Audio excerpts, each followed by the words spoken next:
welcome and thank you everyone for being here today. I am Eric Hofstetter. I'm the Chief Operating Officer for the DeKalb County School District. And today we will be sharing round 2 scenarios and answering your questions. As enrollment declines and resources stretch, we as a district have a responsibility to look ahead and plan in ways that support long-term sustainability and strong opportunities for every student. The Student Assignment Project, with your feedback, is designed to ensure our schools are aligned with enrollment trends and the evolving needs of our community. Now, please note there are no final decisions have been made. We are just now listening, refining, and shaping together. So the scenarios you're about to see are based on the feedback received during the round 1 and our building goals. Your input matters, and that's exactly why we're hosting these sessions this week. Your feedback in our feedback survey will help shape the next round of scenarios. This round of scenarios feedback will close on April 12th. We have also partnered with HPM Group for the SAP process. And so now I'm going to turn it over to Scott Leopold to review the SAP website. Scott? Thank you, Eric. Share my screen real quick.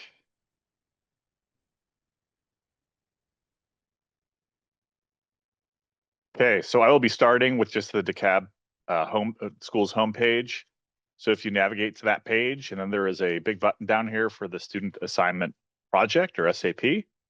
That'll take you to kind of the landing page for the overall SAP process. There's lots of resources, overviews, FAQs. The school dashboards are here. In order to see those round 2 scenarios, you can click here. It'll kind of take you to the landing page for this, and it'll give you the large format map. It'll give you videos that kind of take you through each of the 5 different kind of super clusters that we put together here. And then you can look at all the related resources down here. And then I think one of the most important things that we've got down here is the FAQ from scenario 1. And so this is kind of where everything is. You would take the survey for round 2 here, but I would also reference those FAQs from scenario 1. I think they're very helpful. So with that, I'll turn it over to Tracy. Thank you, Scott, and thank you, Mr. Hofstetter. And thank you for joining us for this meeting today. We've had a lot of meetings this week, and so I'm going to walk you through a PowerPoint that also addresses some of the things we heard in here. The PowerPoint doesn't, but I'll be speaking to them because, again, as we look to plan in public and our attempts to be as transparent as we can and communicating this effort, we learn every day. And as survey responses come in, and we just don't let them sit stagnant until the surveys closes. We're always analyzing what we do. So what I want to take you through today is some of the things that were in round 2 scenarios that are out there, but some of the things that we've responded to already, some of the feedback we got in round 1, but also how we've been responding to that also. So I'm going to share my screen with you. I'm going to share a quick PowerPoint with you and walk through some of those points.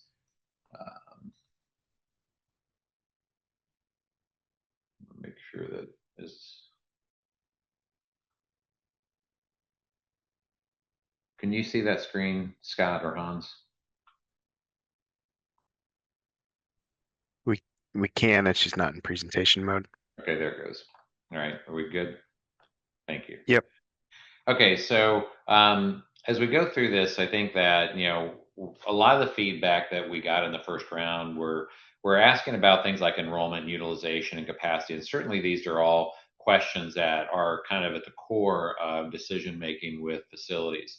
We talk about utilization in particular, and this is, and I'm trying to stay as consistent in the message that I can from all of our meetings that we have in this. The consistency of this message is that we understand that when you look at a singular building and utilization seems to be fine, and so what comes in starts to come to an account is the size of the school and making sure that we have school sizes that are consistent with where the district direction goes, and that we have size of schools that from both a capacity and an enrollment standpoint that we can maximize the dollars that we use in the schools and kind of deepen those dollars into our programs. And so, we understand that sometimes when you look at one piece of data that says the utilization's this, and it's hard to understand, well, why this one? But when you start to cascade that out across the district, and this isn't the same across the district, and this is the uniqueness of a DeKalb County schools, is that in certain parts of the district, utilization of the facilities is kind of a pressing issue. In other parts, it's literally the size of the school or the capacity of the building in comparison to the enrollment numbers that allows us to, balance good educational delivery models across the district as equitably as possible. And so, so we look to make sure that utilization and capacity and size of school all work in combination together. We had a lot of discussion around grade bands, and there's a lot of questions around grade bands, and understandably, this was kind of an early request to think about, are there potential scenarios where there can be some preservation of schools through grade configuration ideas? And a lot of questions that we get in result of that is, what's the research behind grade bands, and what grade bands fit? And and again, I continue to say that the research on grade configuration is kind of varied out there. When one article talks about, and I've been using this example a lot, when one article talks about the benefits of a K-8 education, especially in urban, in large urban districts, and how less transitions, a longer cohort of staying together in a 9-year kind of cycle is beneficial to students, where I can then pick up the next article where there's huge concerns around 6-year-olds being in the same building as a 13-year-old and the cognitive development of students in the same building. And so there's a lot of variations about what research can do in these grade band configurations.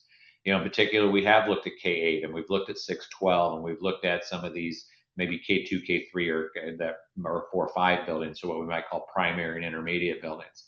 Some of the response in the 6-12 was, we got a lot of response in the first feedback around keeping clusters, high school clusters, and not touching the high schools.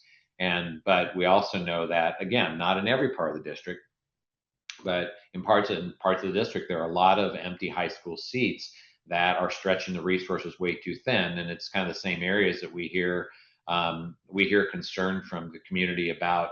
We don't have access to programs and other programs that other schools have. And so how can we be successful? Well, those programs and the funding of those programs is directly related to the enrollment that we have in buildings. And when you don't have that enrollment and those enrollments are spread across too many buildings, it's hard to get all of that together. And so the intent of like the 6-12 was to maximize the utilization of facilities in order to kind of even maximize resources. It doesn't fix the idea that a high school is still too small or a middle school may be too small, but what it does fix is that we can utilize some of the staffing and resources of those buildings to collaborate to ensure a better equitable delivery model of programs. But the intent was always that you want to try to operate a middle school and a high school with as much separation as possible. And so, again, I've said it all along, I will continue to say that grade band and grade configuration isn't the fix to utilization and all that. It can be a fix in the sense if it fits the community the right way.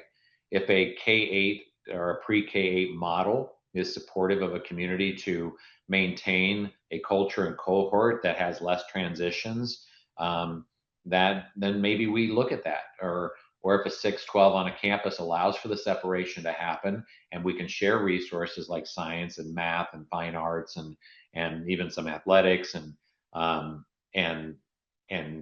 food staff and custodial staff and transportation, when those all work together, maybe we can explore that. But the facility has to support it, and we have some work to do when it comes to making sure that facilities can support these grade configurations. A lot around school community and support, and understandably,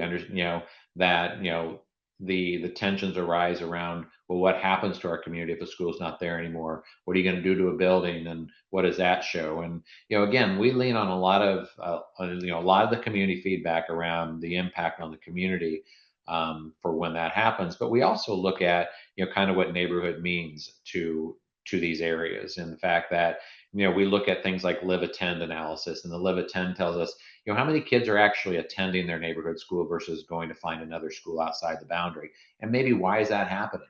Why are they seeking another alternative outside their neighborhood school? And when you see some buildings out there that have significant percentage rates of students that transfer outside the boundary, why is that happening? And can we preserve programs in there that, or is there something that needs to change to not let that happen? Now, again, that doesn't fix the 20,000 empty seats out there that's anticipated to even grow. And so just kind of shifting these things and shifting programs and maybe shifting boundaries doesn't fix the overall challenge that the district is facing in the amount of capacity that's out there. A lot of questions about asking for more detail, and I understand that this is an important piece. And I think the balance that we run, and again, and whether the term gets exhaustive or not, we're going to continue to use it in planning in public, is that, if we had come out with, every transportation plan and every boundary and every program placement and all that, then the pushback on us was, you already made a decision, why you're even coming out to talk to us. And I think it's obvious that when you see the kind of changes that we evolved to, and some more than others, admittedly, that this does change and it does evolve with the community conversation that we have out there. And then the question is that, well, we provided a lot of input, but we still didn't see a change. But it doesn't mean the input's being ignored. We use that input to shape, like, if it will continue to go forward in a scenario, those challenges that have been presented by the community have to be integrated into the decision making and implementation. And so it's not that, if we just said that every feedback was answered as a yes, then we wouldn't move forward anywhere, because nobody wants their school closed.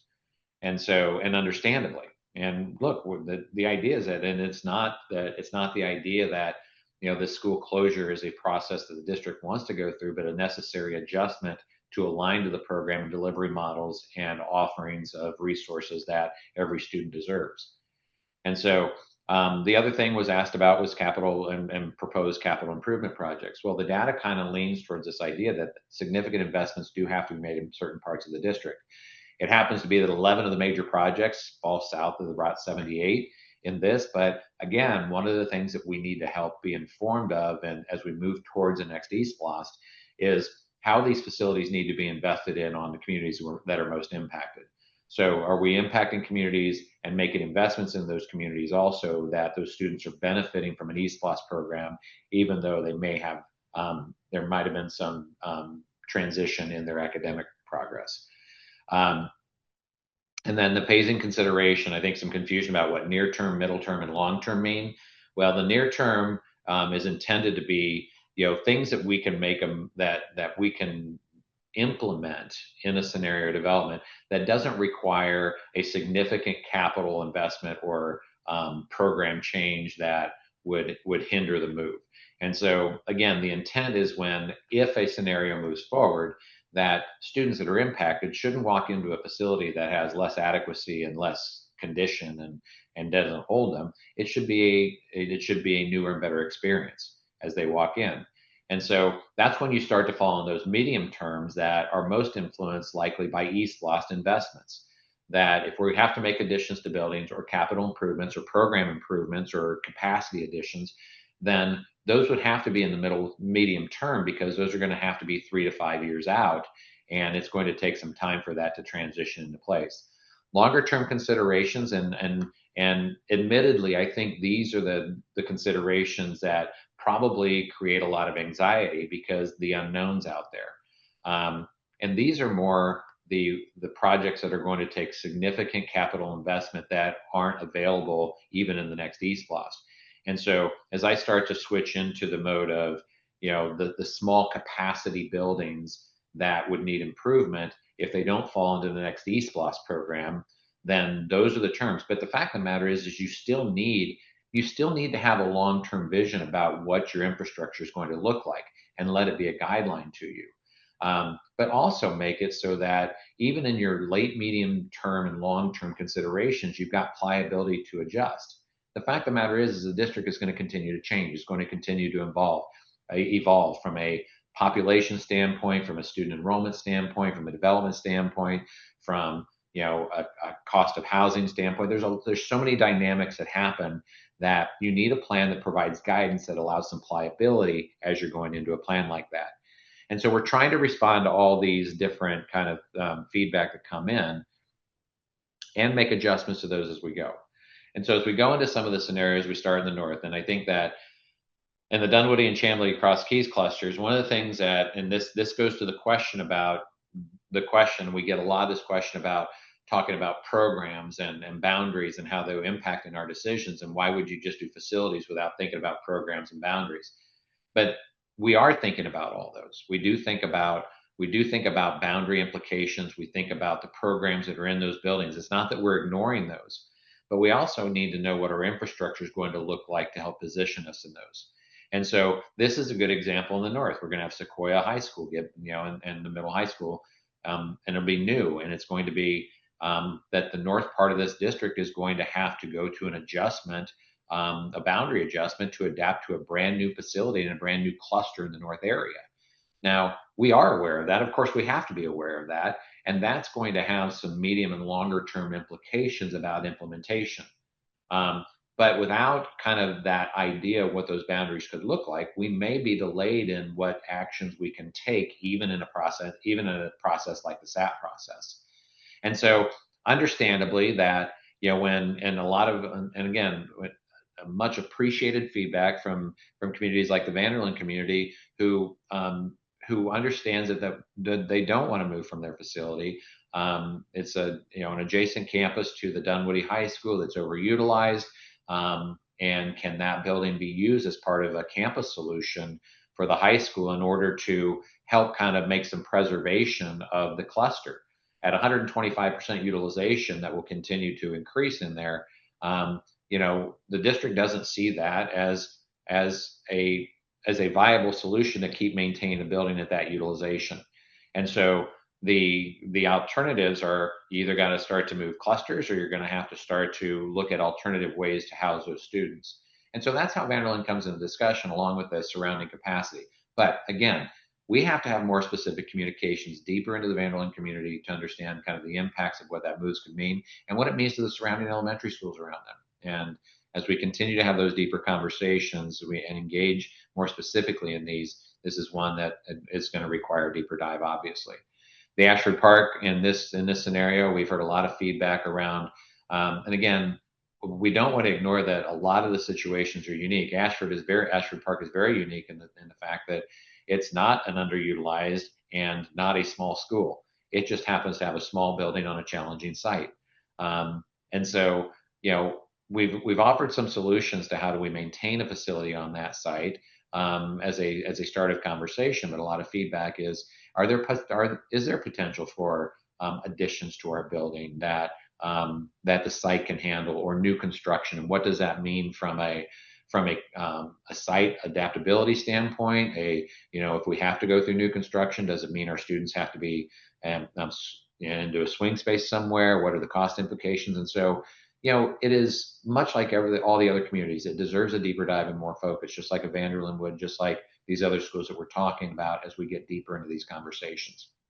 John Lewis, Montclair, and Woodward are proposed to convert to pre-K-8 schools, and this is addressing a middle school feeder issue into the Cross Keys. And again, in this case, though, Montclair and Woodward would need capacity expansions. And so when you talk about capacity expansions, you're talking about capital investment that ends up being like middle term and longer term solutions. And so these couldn't happen immediately anyway. In the Lakeside and Druid Hills and Tucker and Clarkson area, first out of the gate is, Clarkson is proposed for capacity expansion, and the expansion to add a middle school to the site, similar to the Sequoia campus.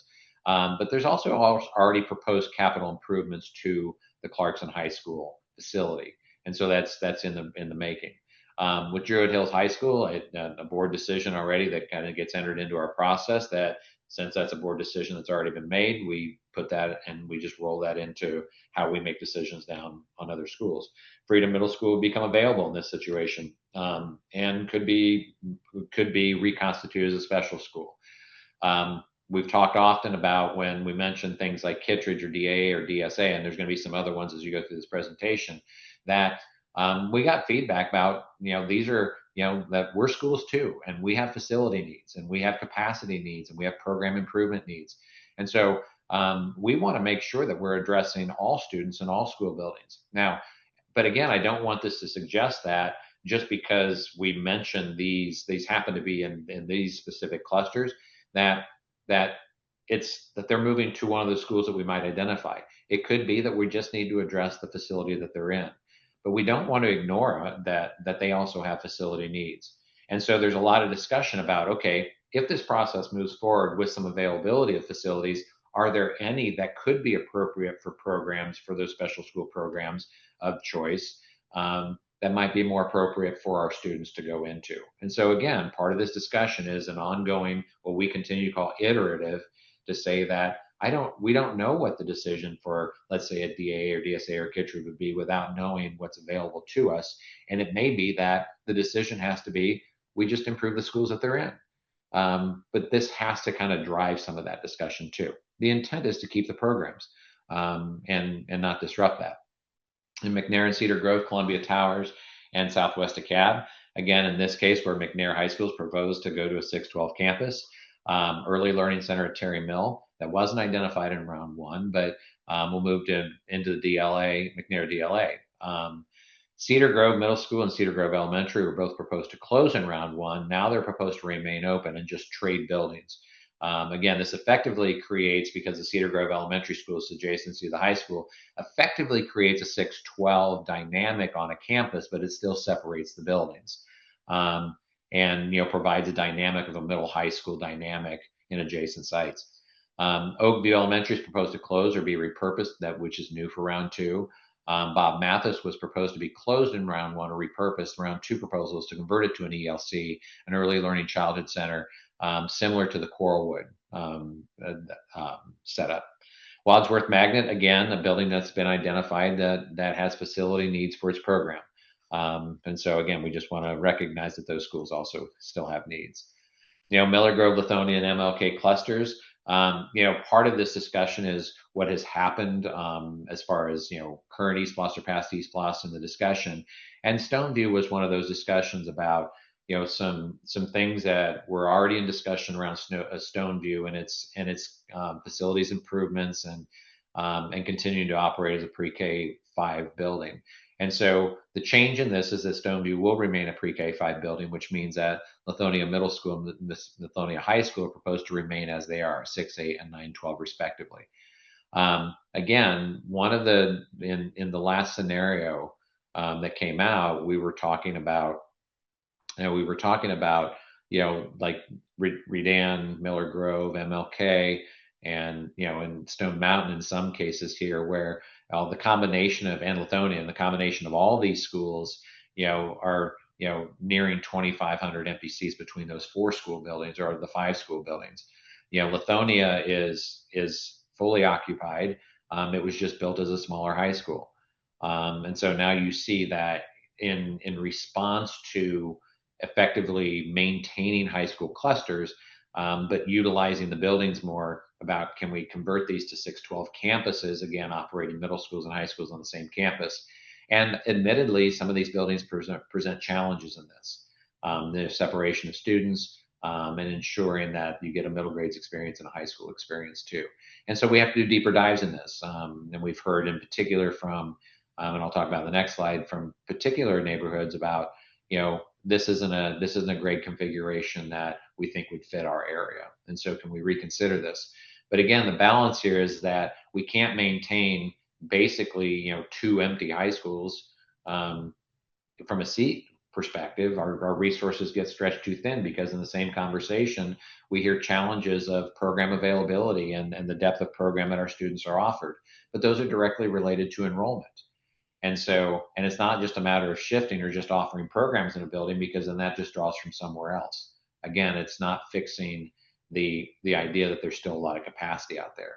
Again, the idea isn't to make these the schools so big that they're not recognizable, but also we want to get them to a standard where we can offer the equitable program delivery models that they see in other school buildings out there. But this would make Salem Middle School and Redan Middle School available for special schools or programs out there. Farrington and this would be proposed to be closed, again, because you look at the capacity of elementary schools in this area across the board, and how do you balance that and make sure they're maximally used. Rock Chapel was proposed to be closed in the first one, but will remain open now as we start to look at its geography and its location and student location. So Rock Chapel is proposed to remain open. In the Stone Mountain, Redan, and then Stevenson, Redan is proposed to convert to a 612. And again, we believe that Redan probably offers some of the biggest challenges when it comes to 612. So what would it really take to get here? Again, because of that and facility adaptation, if this was a scenario, this might more fall into a longer term scenario out there. If it were to even go. But we're hearing a lot of feedback from the Redan community that 612 might not be something that fits our community very well. So are there other possibilities out there? But if it did go to a 612, again, suggesting that Redan would be available. Again, Rock Chapel staying open, and then Elizabeth Andrews and DECA also have identified needs as their school facilities. And that ends the presentation now, and we'll turn it over, and I think we're going to go to Hans to facilitate our questions. So thanks.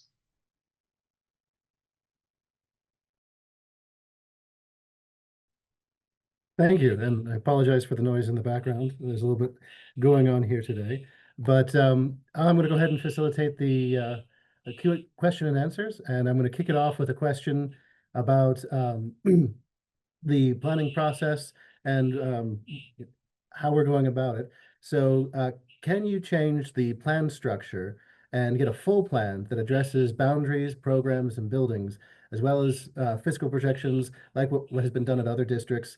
And if this process is rushed because of the need to get ready for East Blast, why not get an extension? And I thought this was a really good question to start with, to talk about, why is our planning process with SAP structured the way it is, planning in public, that sort of thing. So Tracy or Scott, if you guys want to take a swing at that. Oh, finally the alarm started going off. You want to take a swing at that? Yeah, I'll take a swing at that. I think that, and Anj, you'll probably back this up too in this. I think that, again, and I think that this can be looked at in two ways. It can be looked at in, is it being rushed or is it too slow? Because I think we get a little bit of both feedback. And I think that one of the things that, as we look through a process like this, is that we have to be informing the East Blast program. I think in the past, and look, I think this has happened to districts across the country where, you can even probably make examples in DeKalb where, you might question, why did they build facilities there if it caused this issue today? And I think we want to try to avoid that in the future, right? And so part of doing this process now is to help inform East Blast investments.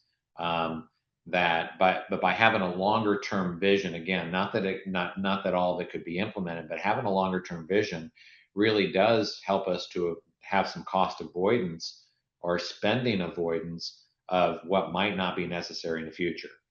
And so that's one thing that we want to avoid. The other piece is, why not combine the boundaries of the programs with that? And again, part of it is that as the process goes through, we do pay attention to boundaries. We are paying attention to those programs and implications of programs. And again, when we think about programs, we think all the way the whole scale down. We're thinking about how core education, how exceptional education for special needs students. We're thinking about early childhood. We're thinking about fine arts. We're thinking about athletics, all those kind of things that come into play. And it's part of our discussion about what would be the impact of that. But again, as we narrow down these scenarios, I think as we even get into phase 3, you're going to start to see some of those impacts as they go forward. Now, we do have some more high level financial impacts of this. In the facts sheets, you can find what operational avoidance can happen by not having an elementary school, a middle school, or a high school, and what that means. And I think a question that gets asked, though, is that, well, if you have to make facility investments to make that happen, how are you saving money? Well, first of all, the money comes from two different pots. The East Blast dollars that get spent on capital is a one-time spend. The operational dollars are in perpetuity. And so we want to make sure that those dollars that are in perpetuity over the next 20, 30, 40, or 50 years are spent efficiently, because the one-time cost is the one-time cost of a capital investment. And so how do you balance those two? And so understandably, it's a little, I think, and I've been doing this a long time, I think it is frustrating not to see everything right now. But I think we're still in that stage to make sure that as we put it all together, and we know the implications of a new high school in the North area are going to kind of domino into other discussions around the boundaries of the North clusters, and even feeder patterns of the North clusters, and what that means to the school sizes and adjusting those, are going to have some impacts that the district had already planned to do that boundary process in the fall. But that's going to help us inform better some of those more midterm or longer term decisions that have to come into play. And so I think as we get into this next round of scenarios and the next iteration of scenarios, you're going to start to see that more narrow focus of what you're asking for. Better ideas on things like, what does it look like for a high school to have modifications for a 6th through 8th grade in it? What does it take for a small site with a small school building to maybe put an addition on or build a new school on it? So we're going to have some, more deeper answers to those things as we get into the next iteration. Thanks, Tracy. And I'm going to add on to that myself, because one of the reasons why I wanted to ask that question first is to really reiterate the idea that, one of the main we intentionally, as part of this process, didn't want to come out with a full plan with all of the questions answered, all of the possible details. We will need that before the end, but we didn't want to go into and present everything perfectly laid out for the public, because we didn't want to give the false impression that all the decisions have been made. We're intentionally doing a planning in public process here. And so we want to make sure that as we go along, what is presented, as we go from iteration to iteration, from scenario to scenario, that it's clear that these scenarios are built upon that conversation with the public. And so there will be more data, more information, more specifics as we go along. So far, round 1 and 2 have focused on buildings primarily. There's more about programs and even boundaries that are beginning to be sprinkled in, and there'll be more and more of that as we go along, particularly as we get into the fall, where the focus will primarily be on programs and boundaries especially. All right, so I'm going to move on to the next question. Several of the schools slated to close have special programs like language immersion. When will the impact on those programs be addressed? So, Tracy or Scott, if you're available. Yeah, I think, and Hans, and again, you're going to do some tag teaming here, because Hans has some experience from a planning perspective as a district planner, that they've gone through some of these transitions. I think when you're talking about like language immersion, I think it's a big one. DLI programs are important to this district, and they have deep roots into these schools. I think that we have to talk about, first of all, maintaining the integrity of these programs if they do move to another building. How do you keep resource and staffing together? Because the continuity oftentimes is in that staffing and resourcing who have the skills to teach those courses, but also making sure that, again, I think part of an analysis that we do it's a smart planning analysis, is to take a look at where those students are coming from for those DLA programs, and to ensure that we're placing those programs in the facilities that are most accessible to students, but also have the right facility to handle it, the right capacity, and the right tools in those buildings to have those DLI programs. And I think DLI is one great example of programmatic impact, because then the next thing is not only the movement of that school, but then what happens in its matriculation through the middle school and high school grades. So how do you maintain feeder patterns and continuity into your middle and high school for the DLA programs, that to not unintentionally move a building that might effectively go to another cluster that doesn't have the continuation of the program? And so always considering that. And again, the same thing works in exceptional education with like special needs, making sure that if we have an identified program that has continuity into a middle or a secondary school, and then the next secondary school, we can't disrupt that. We can't disrupt we can place them in a new building, but we can't disrupt the continuity of the staffing and the matriculation through the district. And so we do pay attention to those things to ensure that that we do the best for the integrity of the program. Thanks, Tracy. And I'm going to follow up with another question along the same vein, talking about special programs. So some schools have received special programs over the years that have pulled students and contributed to the empty seats we see around the district. What's your recommendation for this? This seems to be something that we're addressing now, but can you kind of speak to that phenomenon? And if not, I have a few thoughts as well. So Well, and I know Hans has a few thoughts because I think he experiences it. I will tell you, like from an experience perspective, I think the balance of choice programs, which you might call special schools or things like that, is the balance of a district trying to offer programs of interest that and sometimes exceed the capability of a neighborhood school. And so the interest is so great that that the district wants to offer a diversity of program offerings that could be more specialized for students that are interested in those. But the detractor to that is that it works in opposition to a neighborhood philosophy. Is that because it attracts from the district or more of a big region, that it can pull away from neighborhood schools. And the trick is trying to find the balance. Is that you want to be able to offer students programs of interest that can exceed the neighborhood capacity, but you also don't want to damage the neighborhood enrollment potential by doing that. And so it does shift from that. And I think this will always be a challenge that districts will face. I don't have the answer to say that choice is better than neighborhood or neighborhood's better than choice, because they both work, but they have to work together. And so, and they have, and understanding that a lot of times that, it's not the reflection of the neighborhood school that's necessarily causing the choice out to the other school. It could just be the program of interest. And so you balance all of that. And so I think one of the things that we've talked about, and again, we've identified, some of these, but we've identified the needs of the special schools out there from a facility standpoint.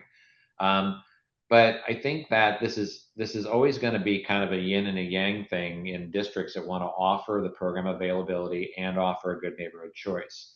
And the trick here is just good balance in making sure that high quality programs exist at both. One thing that I definitely want to add to, and one of the reasons why I wanted to ask this follow-up question about school choice is because, one out of every 5 students in this district attends a school that is not their neighborhood zone school. So school choice is a big part of this district and a big part of the consideration of any plan for facilities that this district needs to be making. The other part of this that I wanted to make sure to say is, because we've gotten other questions, not specifically like this one, but around the theme of essentially, can we solve our issues with school choice? Can we add new programs that'll bring students to these schools that are under-enrolled? And you can speak more to it if you want to, Tracy, but I think you've said something before that is very powerful, which is, if we add a program somewhere, or even just move a program that already exists from one school to another, it's the same students in the same overall number of seats.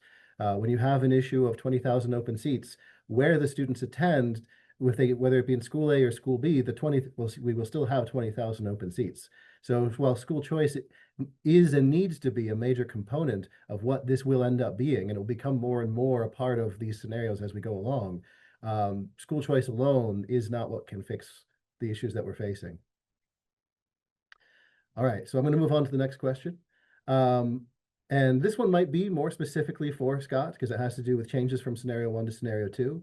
So can you share the reasons that Stoneview and Rock Chapel came off the closure list in scenario 2? The reasons don't seem to be obvious, although it is clear that there was some opposition from round 1. Sure, that's a great question. This kind of just goes into the complexity of that whole Lithonia area. So Hans and I will probably riff on this a little bit. Kind of as we looked at scenario 1, a lot of the feedback from that Lithonia area was, Lithonia is a well utilized school. It's a little smaller than the other schools.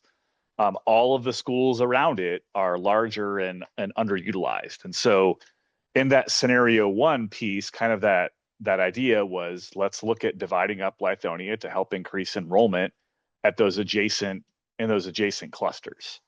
And as part of that had that cascading effect that converted Lithonia middle school down to an elementary, adding additional capacity to that Lithonia cluster. And so that's how we had Stoneview consolidating in scenario one. We had a lot of feedback in scenario one that, hey, this was a capital project that was promised to the community. We really want to preserve Stoneview as an elementary school. And so kind of that feedback in tandem with, let's look at alternatives to keeping Lithonia open because it is well utilized. We looked at the idea of kind of maintaining that cluster as it is. And so in round two, Lithonia stays a high school. Lithonia Middle School stays a middle school, and Stoneview would be one of the elementaries in that cluster. But as a result of that, instead of like I mentioned in scenario one, where we have the adjacent clusters absorbing Lithonia to increase their enrollment, instead of doing that, we would have in round two, Redan, Miller Grove, and MLK would all convert to 612s. And so that's kind of a long way to kind of explain that story of, why did Stoneview stay open? Another piece of that that's somewhat related is if you look north of that into Rock Chapel. Rock Chapel was a closure in round one, and that was mostly because we would have excess capacity with the Lithonia Middle School cascading down to an elementary. So I know it sounds like a complex answer, but it is a complex situation and area that we're dealing with. Oh, thank you, Scott. And I wanted to make sure Yep. we asked that one because I think it's a good example of how, yes, we are listening to feedback from round one to round two, but also in part of this is having these multiple rounds, multiple scenarios, is not just to get feedback, but also to explore different possibilities and to be able to say, okay, if this doesn't work, what about this other way? And that's something that we need to do, especially early on in this process, get as much feedback on different ideas, different solutions, so that as we move forward and things begin to kind of coalesce, it's based on not just the data, but also community feedback. And so I think this is a good example of where it's a combination of those things that's leading to where we are in round two. And especially in this area, we'll continue to look at this and make changes and try to figure out what makes sense as we move forward into round three and further. So moving on to the next question. So what was the rationale of adding Kittredge to round two and potentially moving it further south? Would there be any high achiever magnet program for the north?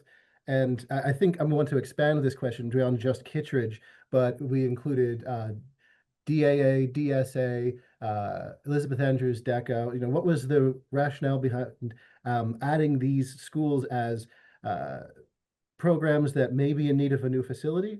And then on the flip side, the facilities that were identified as being available, was there intended to be a direct connection between the programs that may need a new facility and the facilities that may need a program, as in a one-for-one connection, not just a, hey, these are available? And that, again, we continue to get just a really good discussion that we need to provide clarification on and not be and because I don't want to send that message. I think what we heard and we got feedback on was that, hey, our special programs have facilities too that have needs. And we knew that. So whether it's, we've got waiting lists, we'd like more capacity to maybe expand our program, or just a condition of facility, or the spaces that would be more conducive to our space, to our program. And so there's not a one-to-one relationship. We just happen to list them in the clusters they're located. It doesn't mean that Kittredge will move south or anywhere else. It just means that we've just identified that those schools have needs. And I think maybe communicating that on a different slide would have been a maybe more effective way to communicate that. Because I even think that we got pointed out like, hey, there's this many special schools, but you've only identified this many schools, so the math doesn't work. Mm-hmm. And it's not intended to do that. It's really just intended to say, are there potential facilities out there that allow us to if we could move a special program into that building, would it work? And so, Tracy, I would just add that we identified 4 middle schools that the comment pointed out are in the south. Yeah. We put those in a separate bucket than the closed or repurposed schools because those are large. I think for the most part, I think they're 1,200 student station middle schools. They can be used for something. There's nothing that doesn't say that Kittredge can't use one of the other facilities that we have identified with those pink circles for, reuse or repurpose. And it is possible that, maybe one of those facilities is too small, but it could take an addition. Like, we wanted to just bring them into the conversation and start to, be thinking about, some possible destinations for these schools that are in need of a better facility. And so I wouldn't limit yourself to commenting just on those 4 middle schools that we identified. And I'll even add that the schools that were identified with the yellow pentagons as potentially needing a new, not all of them really truly require a new facility. It's more a question of, let's open these up, as you said, let's have this conversation, open it up. Some of them may be perfectly fine in the facility they're in, and it may make sense for the district to leave them alone. Others may really truly need a new facility, that the one that they're in is not adequate, and let's have that conversation about where they're going to be. So I'm going to move on to the next question. And this one is, I'm going to go ahead and answer, but it's come up a couple times, so I just wanted to make sure that it's clear, is about the answers to questions from these meetings, from all of the meetings, all of the public feedback. When will there be answers? Where is it going to be posted? And I just want to reassure everybody that all of the feedback that we're getting, all the resources we're using, all the feedback we're getting, all the answers that are given, it will be on the SAP website. It does take time to sift through everything to provide those answers. So it can be a little bit between when, like, this meeting today happens and when you see it in, linked to in the feedback for area. But we're making sure that, we're being as transparent as we possibly can throughout this whole process. So all of the resources we use get posted up on the SAP website. All of the questions that were asked, all of the feedback from these meetings, everything that's written down at least, we want to make sure we post and make available so that everybody can see, as we plan in public, as we go along, what we're being asked, what's being answered, how these scenarios are progressing as we go from one to the next. So I'm going to go ahead and there we go. There we go. I'm going to go ask another question that I think would be really helpful as it's come up a lot in especially other meetings, and I want to make sure that it's brought up here as well. Is I've got 3 of them, so I'm trying to decide the best one. I'm going to go with the lines on the map, because I know in the last meeting that we just had, this is the second virtual meeting today, it came up, and it's come up at a lot of the meetings themselves when people have questions to say, in round 2 especially, there's these lines that go from different schools. What do they mean? Or more often than not, there's a confusion to say, hey, you have my school going to 3 different other schools. Like, how is that going to work? How is it possible for my school to be split up into these 3 clusters? What does it mean for my students? And so can you address, like, what do those lines mean? What was the intent? Why did we bring them into round 2? Sorry, I'm sitting here typing away. That sounds like a Scott question. Sorry, yeah, go ahead, Scott. I think that's the first for you. Sure. So that's the, what we're talking about are the spaghetti lines, as we're calling them. This is really in response to a lot of the feedback that we got in scenario 1. It was, hey, you're showing us as a close or repurpose or a conversion, that's great, but where would we go? And the real answer is we really have to have a formal boundary process to determine that. But we wanted to give some idea or some inkling of, like, the schools that are in the area that would be in play. And so it's not a guarantee of assignment, but it's just trying to identify some of the schools that would be kind of in the conversation in the boundary process. Awesome. Thank you. So next one is about, and I'm going to let you type that answer because we want to make sure we're answering as much as we can. School size versus underutilization. So that's something that has also come up as a point of confusion during this round, is a lot of the proposals in round 2 don't seem to have anything to do with underutilization. Schools that are well utilized are still being proposed to potentially close. Why is it that seems to be the case? And I'm trying to interpret from the different questions, but I'll say it a different way from my perspective, which is, I know that as part of round 2, we didn't do a good enough job of reiterating what was in round one, a lot of the, what are we trying to achieve here as far as the buildings themselves, as far as it's not just underutilization. That's a lot clearer when you have multiple schools in an area that are at low utilization. There's an intuitive sense that, yes, okay, there's a problem that needs to be addressed. But in areas where you have all or most of the schools are well utilized, you're at 100%, maybe even more. Why would there then be major changes that are being proposed? And so we've recognized in round two that, and moving forward, we need to make sure it's clear it's more than just underutilization. Yes, there are 20,000 empty seats in this district. You know, a nice soundbite is we can fit all of Rockdale County schools in our empty seats and still have 4,000 seats left over. This is something that the school district does need to address, especially in a long-term plan.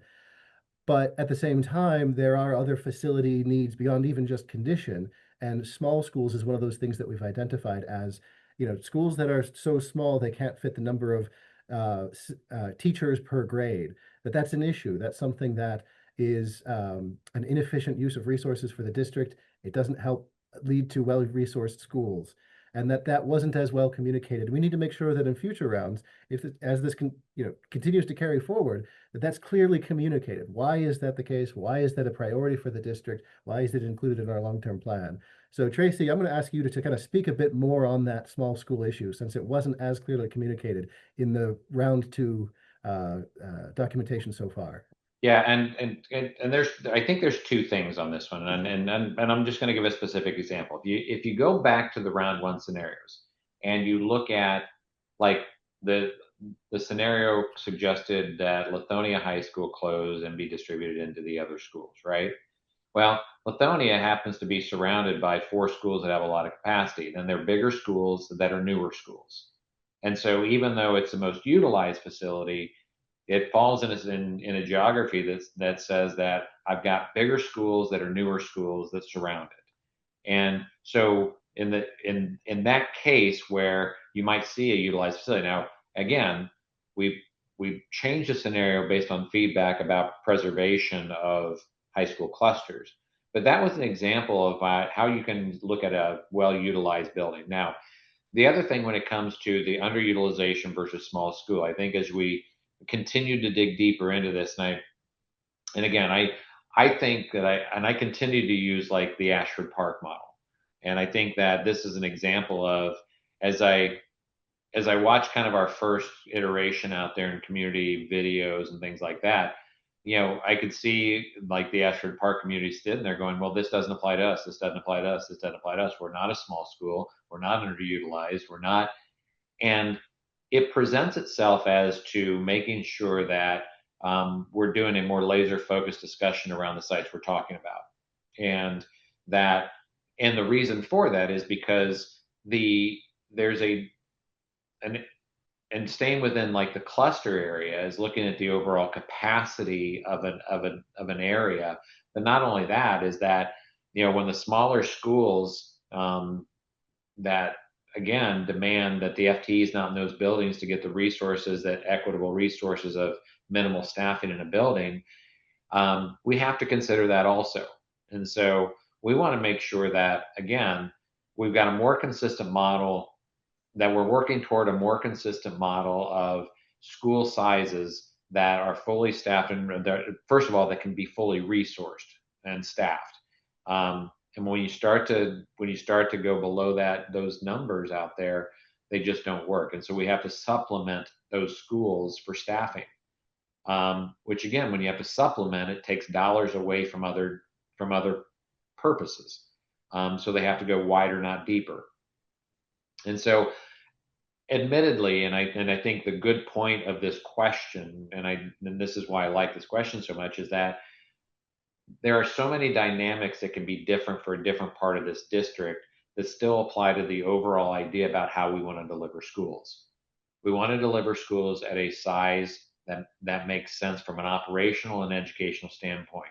We want to utilize our facilities to the maximum extent possible.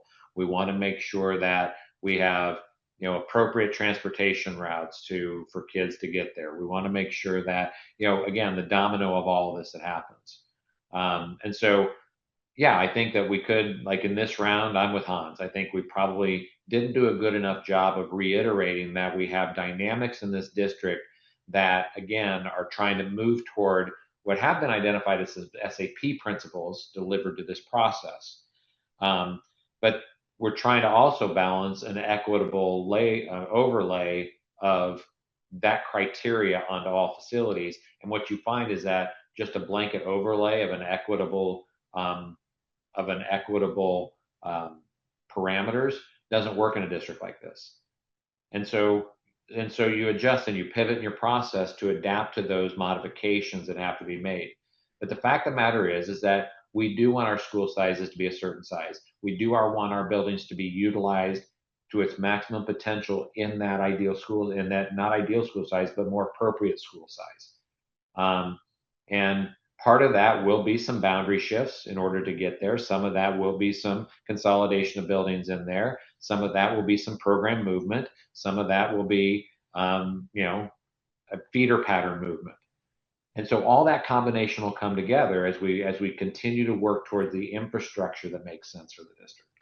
Yep, and we'll address this a bit more later in the questions, but there's also a timeline implication specific to small schools, because not when you have especially a large concentration of small schools, you can't fix that just by moving students around or moving programs around. It also becomes, at some point, some of those schools will need construction to no longer be small and be a larger school. But we can talk about that in a little bit. Tracy, I'm going to have you keep going because this next question kind of talks about some of the things you were talking about just now as far as looking at specific areas and schools. So the question is, from the outside, it appears that we're approaching this as a one-size-fits-all, despite DeKalb County being very large and diverse. And even though we're having cluster-specific meetings, what is being done to make sure that the unique needs of students are being met with a tailored approach and not just looking at how many kids are in a school? Well, I think that, I'm not really, I guess I'm not pleased that we haven't communicated probably well enough that we're not trying to be more specific. One of the reasons we looked at, like, for instance, grade bands and grade configurations was to be more responsive and specific to communities. Is a K-8 a better model for a certain community because, the middle school delivery model isn't working where it is, and we need more, a smaller environment for the middle grades of their student. Even in some of those kind of primary and intermediate school scenarios, we were looking more specifically to make sure that we maintain a site, to maintain a cluster continuity. And so I do think in the first round, and very much to the point in this question, is that what we did was we looked at the criteria as established in an SAP process and tried to overlay that across the district. And because I think, I think a good instance would be like the cascading. What we try to do is apply a consistent model of cascading elementaries into middle schools that we could use, and middle schools and high schools we could use in order to maintain capacity in the district, long-term capacity in the district and flexibility for that. But by applying that cascading across the district, it doesn't work everywhere. But again, if I'm going to do it to one school, I got to do the other. Or the other thing is if I'm going to get buildings to this size in one part of the district, then I can't walk into the other part of the district and say it's going to be a different size, because I'm going to walk back to that community and they go, wait a minute, you just told that other school that they could do that and we couldn't. Why is that? And so you're balancing both. I mean, I agree that there has to be specific instances and circumstances around different parts of the district because of the diverse situations that we have across the district. But I also know that that doesn't feel like an equitable solution to everybody. And so there's a different perspective when it comes to working in one part of the district that says that we're consolidating schools for utilization, but also get you to a school size that resources and staffs you well. And we say that school size. Then I walk into another part of the district and say that school size doesn't matter in this case because you're just fully utilized, but you're a small school. You can't face both neighborhoods in the same light and kind of be genuine in that conversation. But understanding that there has to be some adaptation to the need of an area. And so you're balancing the two. Because I'm going to tell you that as we've walked across the entire district and not have the luxury of just staying in one cluster, that we've heard the arguments that why do they always get that and we never get that? Why do they have everything and we have nothing? Or why are we hear those conversations? And it's not upon us to do the finger pointing across the board. It's for us to listen to that and say, well, why are we seeing differential program delivery models, or not depth of program, or this or this or this? And it's not just a facilities issue. There's other factors that kind of play into that, certainly, but facilities have something to do with it. And so again, I appreciate the question, and I don't underestimate the value of this question, because I think it's an important question. Trying to apply specific solutions to communities to meet those community needs, but also deliver a model across the district that doesn't seem inequitable to everybody, is the balance that this process has to get to. And again, facilities doesn't fix all that. Facilities can provide an infrastructure to allow that to happen, but there's a lot of other factors that have to go in to make sure that it does happen. Thanks, Tracy. And I just want to make a comment here, let everyone know there's in the question and answer, there's a few of the questions that are more comments than question, which is understandable. And some of them are really fantastic, but I just want to point everybody to the survey, because comments that are made in the questions here, we'll make sure they get posted, but because they're comments and not questions, there won't really be a specific response other than thank you for your comment. And I want to make sure that those comments aren't missed. And the survey, and if you've come to one of the public meetings, there's another one at McNair, that's really where we're going to be looking for all the public feedback. So please make sure that your comments also make it into the survey, and make sure you take the survey. So I'm going to ask this question. What is the difference in cost per student between a small school and the proposed new higher capacity school? Expanding many schools will cost a lot of money. So how long will it take for the cost difference to be made up so that this proposal will save money? That second part is really the one that I think I want to focus on. I'll say it again. Expanding many schools will cost a lot of money. So how long will it take for the cost difference to be made up so that this proposal will save money? You want to go ahead and take that one, Tracy? And Sure. I'll kind of add on when you're done. Yeah, you can add on that. So I think that, the eSPLOS dollars that come in address the capacity and the investment into facilities. That's a set of money that comes in through the eSPLOS, mostly the eSPLOS program, but there's other funding sources for capital programs and maintenance. But the majority of it comes through eSPLOS. That is a one-time spend. What we're looking toward, and again, that one-time spend is for the long-term viability of a facility to maintain for a long time. And so even that one-time investment into a building is intended when districts go through renovations like this. The intention is to go through a renovation that would last a 20-year renovation. So how do you get to a 20-year renovation where when you make the investment, you can, with good preventive maintenance, hold on another 20 years, right?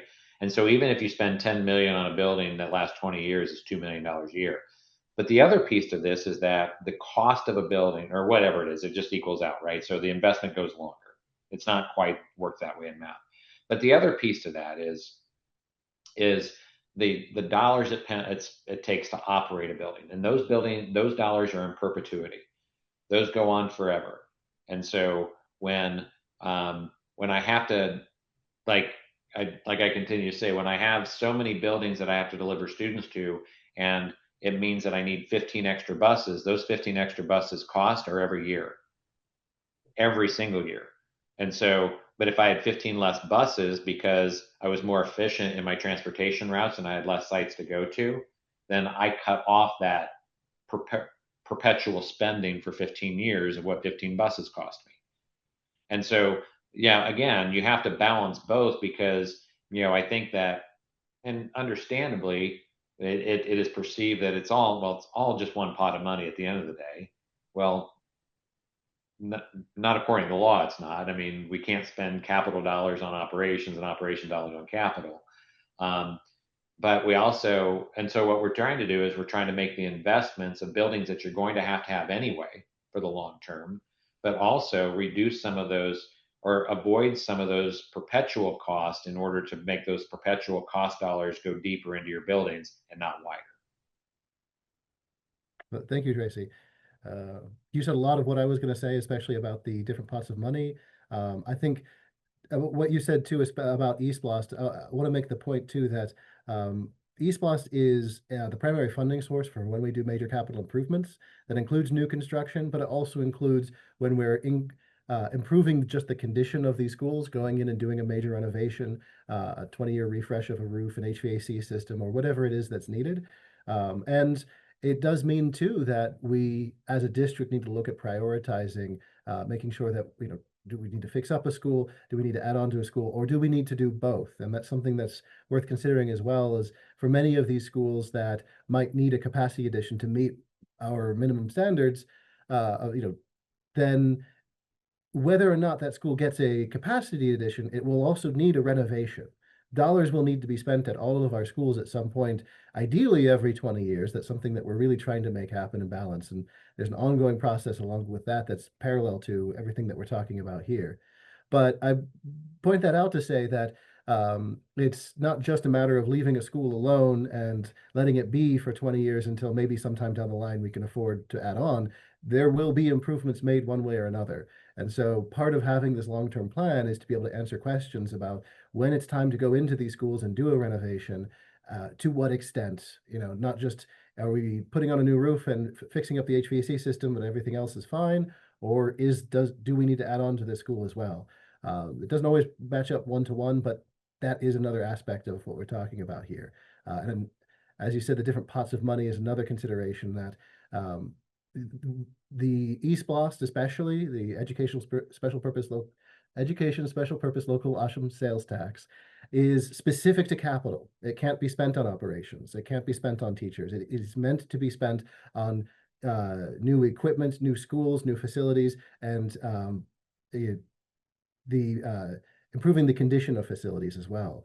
And so one way or another, we're going to spend that money to improve our facilities. We want to make sure that all of those improvements have a long-term vision, to make sure that all of those projects are towards an end goal, that we're not fixing up a school now that we may not need later, or that we're leaving a school in a condition where it won't be as useful as it should be over the next 20 years. All right.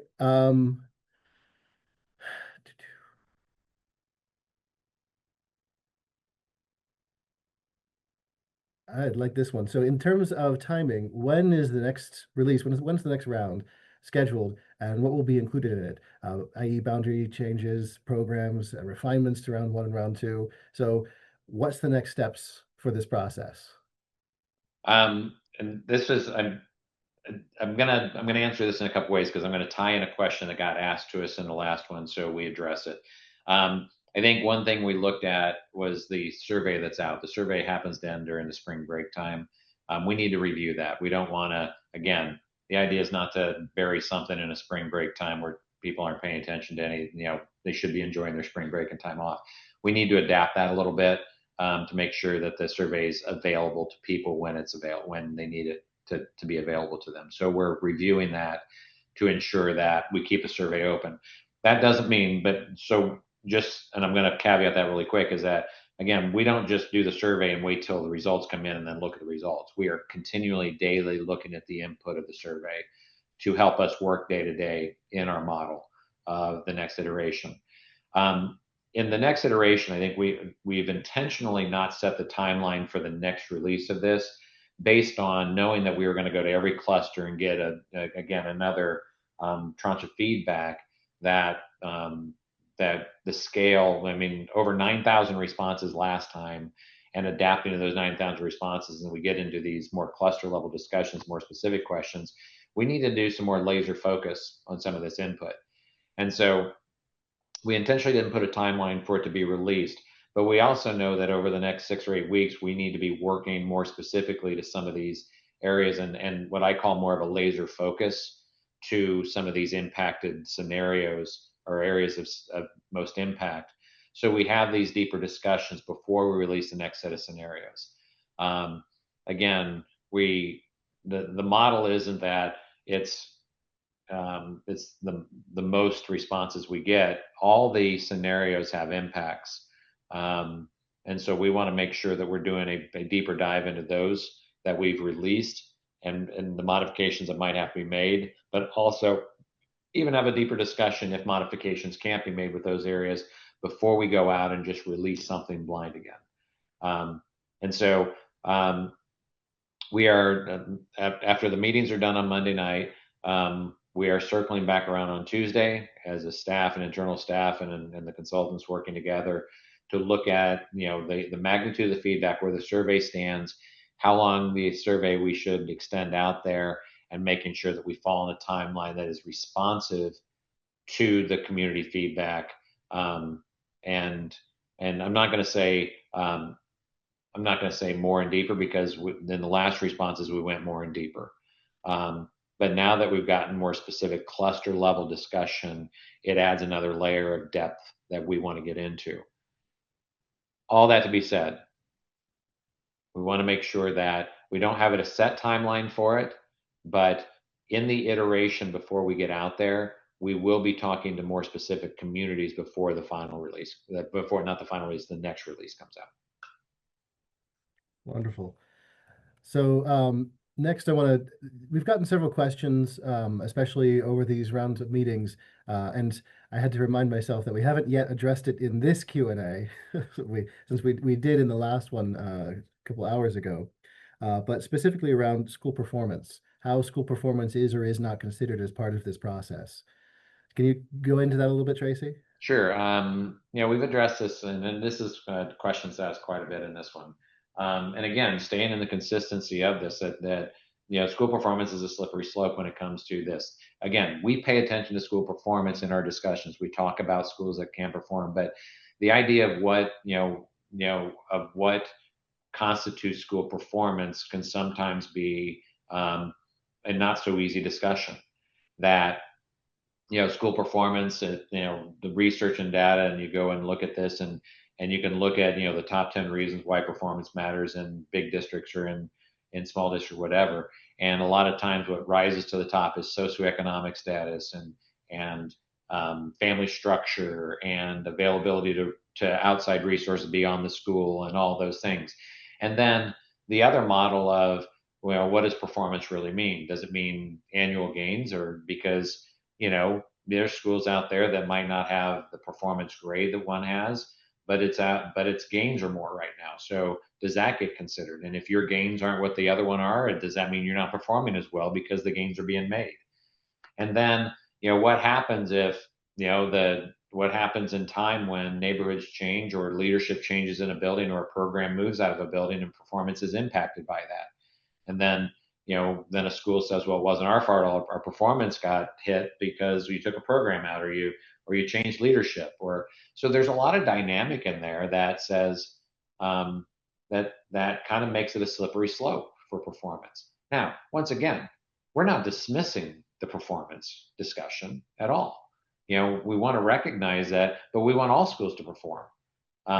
But when one school is dealing with having to serve 3 meals a day and doing social drives to make sure their kids have the basic necessities of life needs versus the education model that might take the focus of another building, those are dynamics that are hard to kind of gauge. And so that success and performance model might mean more. I mean, if you want to gauge it on a state test, well, everybody's critical of the state measurement of a test. Or do you gauge it on, what a school sees as successful model for their students? And so again, I think there can be standards around that, and we don't ignore that performance does matter in perception and in reality. But again, it's a slippery slope to define what you think and what we think, performance looks like. And so there's a lot of dynamic to that. That's not just a simple discussion of, well, this school scores a 98% on the Georgia State assessment test. All right. There's another question here about kind of the SAP, this process that we're in right now and what that looks like over the next few months.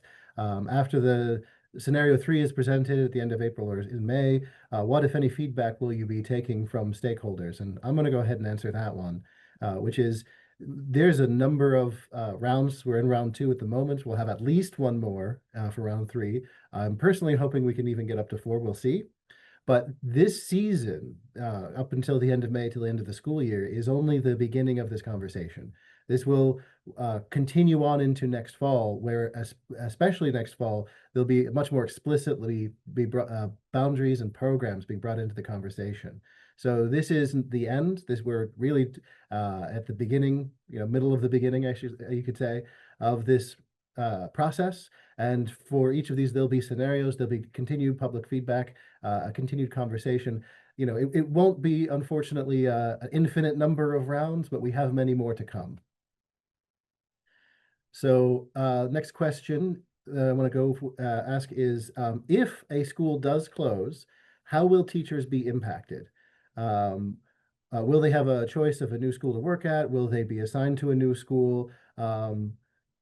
What will happen to teachers? And again, as a district representative, I'm going to go ahead and answer that rather than you guys, which is to say, this is something that this district has had to answer many times. Every time that there's a redistricting of any size, and especially in large changes like this, teachers may need to move from one school to another if a school closes, if a program moves, whatever the case is. In general, resources follow students. And what that means is if students move, there'll need to be teachers and direct instruction and student support that follows with it. At the same time, if the total number of schools that the district has goes down, which is a necessary part of addressing 20,000 open seats across the district, there really isn't a way to address that without there being less schools in general. That does mean that there is some staff, administrative staff, staff that doesn't follow directly with the student. There would be a reduction in the number of seats available, number of positions available.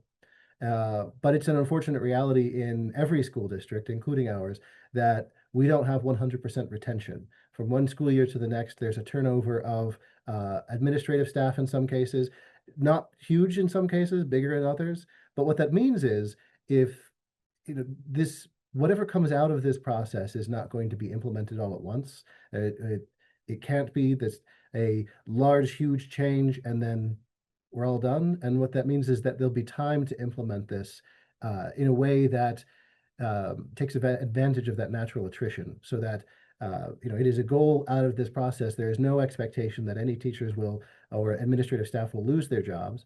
There may need to be a moving from one school to another, and that is a sensitive and difficult process that we're already having conversations about, making sure that there'll be resources available for district employees to ease that as much as possible.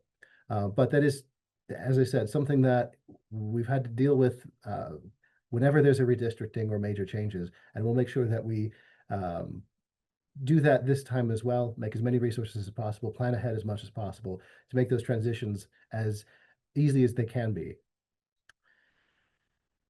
I missed the next question that I was going to ask. So I'm going to ask one more, and then I think that might begin to wrap it up. We'll see how much more time we have. But let's see. We may have talked about it a little bit, but I think it's worth bringing up again. So this is a question about basically what some of these buildings might become if schools are consolidated, if they're no longer needed for direct instruction, what some of the uses. And then I think also specifically if the school district itself determines that we don't need the facility. So some of the possible uses, if it's not used as an elementary or even a middle and high, there are uses this district might have, whether it be as an early learning center, as an administrative center, or whatever the case may be, where it still remains a district facility, it just doesn't have as intensive of a use. And that can save in some ways as well. It costs less to maintain an administrative facility than it does if that facility is an elementary school. But with the number of potential school closures we're talking about, there's a chance that this district may not have a need for all of those. What are some of the possible reuses that we're talking about outside of a school district use for some of these facilities? I think there are, again, I think one of the intents when you're looking at properties that may not be used as a school, the first thing that the district would go through to analyze would be the long-term viability of that site. Do we need to make sure that we maintain a site or hold on to a site because things will change, right? Land's not going to get cheaper. They're not making more of it. And so do you just maintain land? And if that's the case, how do you set up structures where you can still technically own the property, but it gets used for something else outside of the school use? So is that a decision you want to make?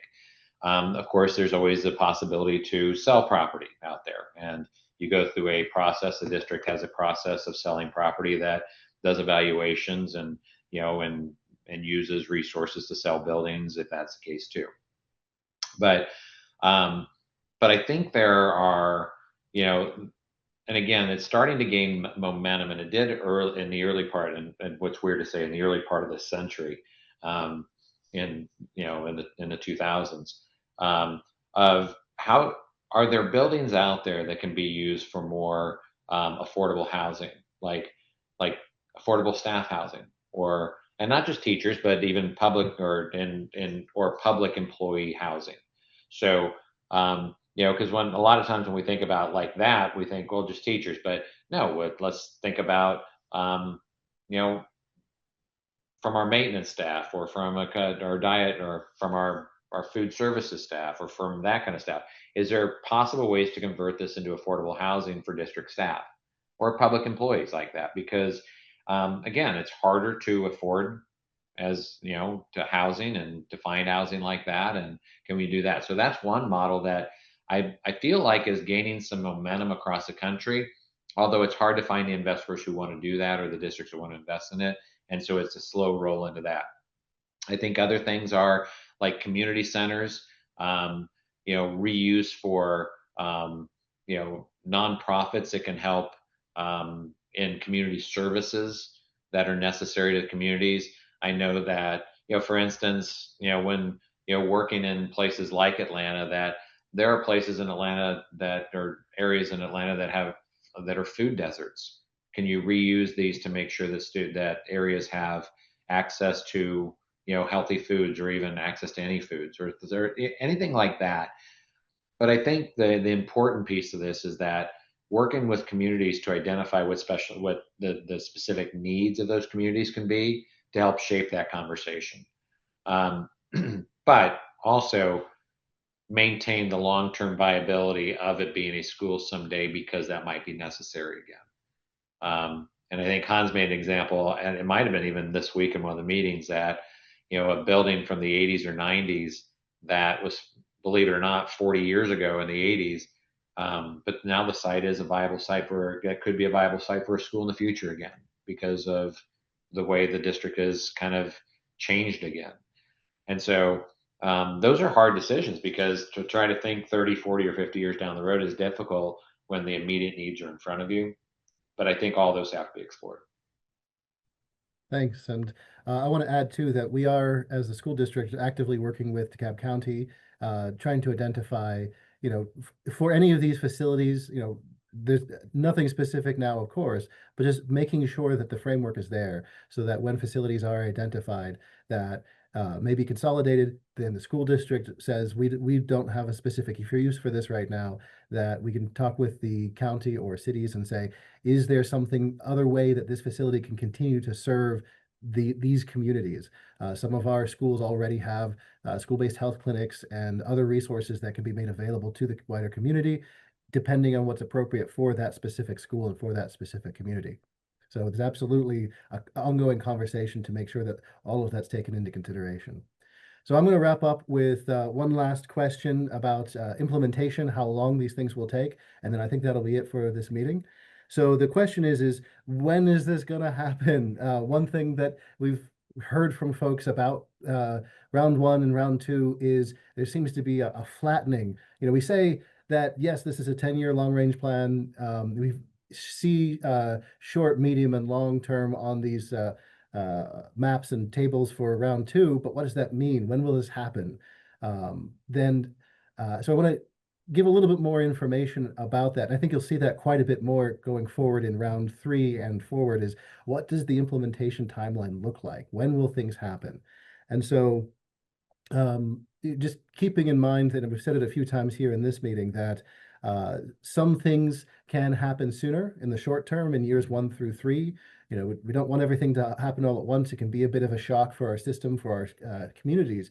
But there are things that don't require a big capital investment that can happen sooner, and those are things that are in the short term. There's also non-facility based things that can happen in the short term, such as redistricting. I think we talked about it here, but I'll just reiterate the fact that with projects that are already ongoing, capital improvement projects with Sequoia, Dresden, the renovation of Idlewood, the Cross Keys High School, all of these things are kind of coming to fruition and reopening up around the fall of 2027, which means there's already redistricting planned, regardless of what's happening with SAP. There would already be redistricting in all of these areas that would be considered. And those projects alone touch almost the upper third of this district. And that's on top of whatever may be coming out of implementation from this plan. So just keep in mind that there's a lot of short-term actions that may be taken, even though so far what's been talked about really does look at a lot of medium and long-term things, which will still be part of a long-term plan for the district, whatever they end up being. But there's a considerable amount of time between now and when those things would even be able to happen. So again, there'll be a lot more specifics coming out in round 3 about what that looks like, trying to make sure as we get into get towards fall of 2026, that we really begin to focus the efforts on implementation. What will things look like in the short term? You know, what will implementation look like in fall of 2027, 28, and 29? So with that, I'm going to go ahead and close it out. Thank you, everybody, for attending. There is one more public meeting at McNair High School Monday night. So if you live in that cluster or the clusters around it, please come out. We'd like to see you. And otherwise, thank you very much for participating.